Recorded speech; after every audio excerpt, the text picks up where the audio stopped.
Good morning, children. Today I am going to explain a numericals which is based on speed, velocity, acceleration, retardation, which we have already discussed yesterday.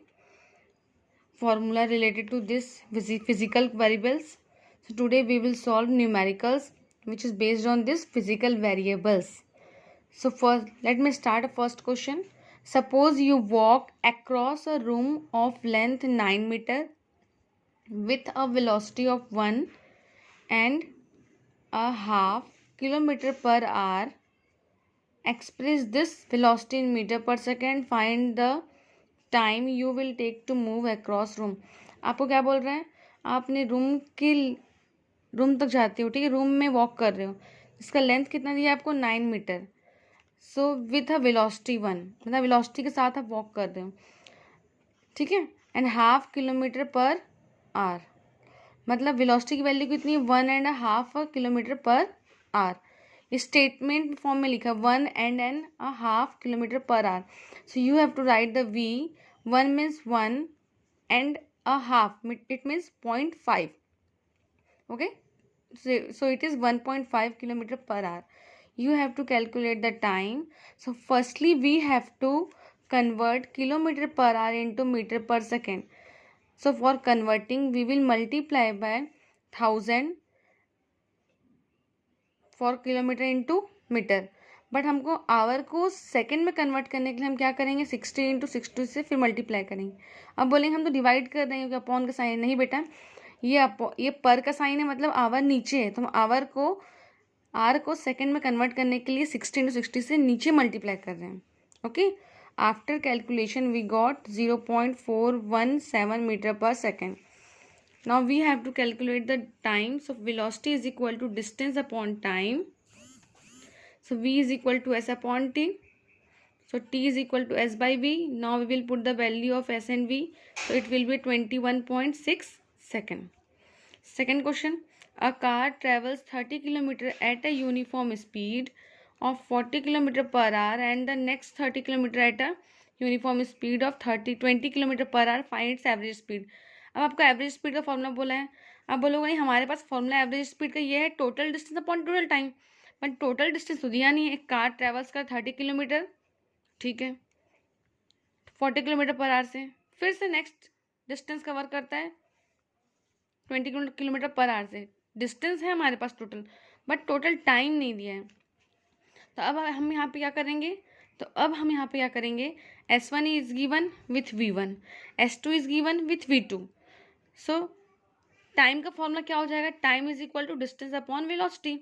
आप देखो formula यहाँ पे लिखा है, time निकालना होगा तो वेलोसिटी नीचे आ जाएगा. So T1 is equal to S1 upon V1, value put करेंगे, T1 निकालेंगे. T2 is equal to S2 upon V2, S2 की वैल्यू पुट करोगे, V2 की वैल्यू पुट करोगे, T2 निकलेगा. Now you have to calculate the average speed. So average speed is equal to total distance traveled upon total time taken. So S1 plus S2 plus 30 is equal to 30 plus 30 हो जाएगा, क्योंकि दो distance दिया और time हम निकाल चुके हैं. Now we will put the value of S1, S2 and T1 and T2. So after calculation we got the value of average velocity that is 26.7 kilometre per our. अब बच्चों क्वेश्चन होगा यहाँ पे हम कन्वर्ट क्यों नहीं किए, क्यों करेंगे कन्वर्ट बेटा, यहाँ पे हमारे पास तो सारे के सारे यूनिट्स जो हैं वो किस फॉर्म में है, बिगर यूनिट में. बट पहले वाले क्वेश्चन में क्या था, वेलोसिटी का यूनिट किलोमीटर पर आवर में था, ठीक है, बट यहाँ डिस्टेंस जो दिया है वो मीटर में, जो एसआई सिस्टम में. यहाँ वेलोसिटी के लिए बिगर यूनिट यूज़ किया है, बट डिस्टेंस की यूनिट जो मीटर में दे दी है, तो हमको सबको एक सिस्टम में यूज़ करना है यूनिट को. That's why we will convert here there kilometre per hour into metre per second. अब नेक्स्ट क्वेश्चन देखते हैं. A train travels at a 60 km per hour for 0.52 hour. Speed दिया है, टाइम दिया है, okay. At 30 km per hour for the next 0.24 hour. फिर से next case में सेकेंड पार्ट में क्या दिया, स्पीड दिया है, time is given, and the 70 km per hour for the next 0.71 hour. Again for third part speed is given, time is given. So what is the average speed of the train. अब फिर बोलोगे average speed का formula आ गया, total distance upon total time देना है, but यहाँ तो ना टोटल डिस्टेंस दिया है. हम क्या करेंगे, फिर से हम लिखेंगे, पहले गिवन लिख लेते हैं. For the first part v1 is a 60 km/h, t1 is a 0.52 hour. Okay, so let the distance be x1 for the first part. Okay, let the distance is the x1 for the first part. So again we will put the value speed is equal to distance upon time. So distance is equal to speed into time. Value put किए, distance निकला. Okay, for the second part v2 is this, u2, t2 is this. Again we will put the value distance is equal to speed into time. So here we will take a distance x2. Now second distance is 7.2 km. Third speed is also given in the question, that is 70 km/h, and t3 is equal to 0.71 hour.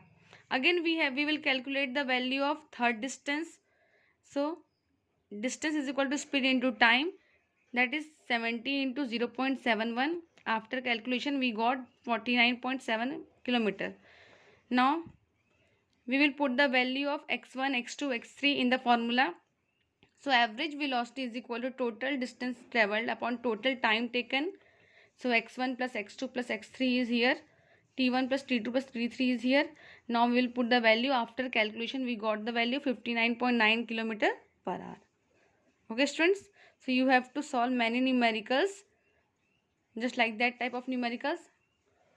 Okay students, so improve yourself. Only practice makes you perfect. Thank you very much and have a nice day.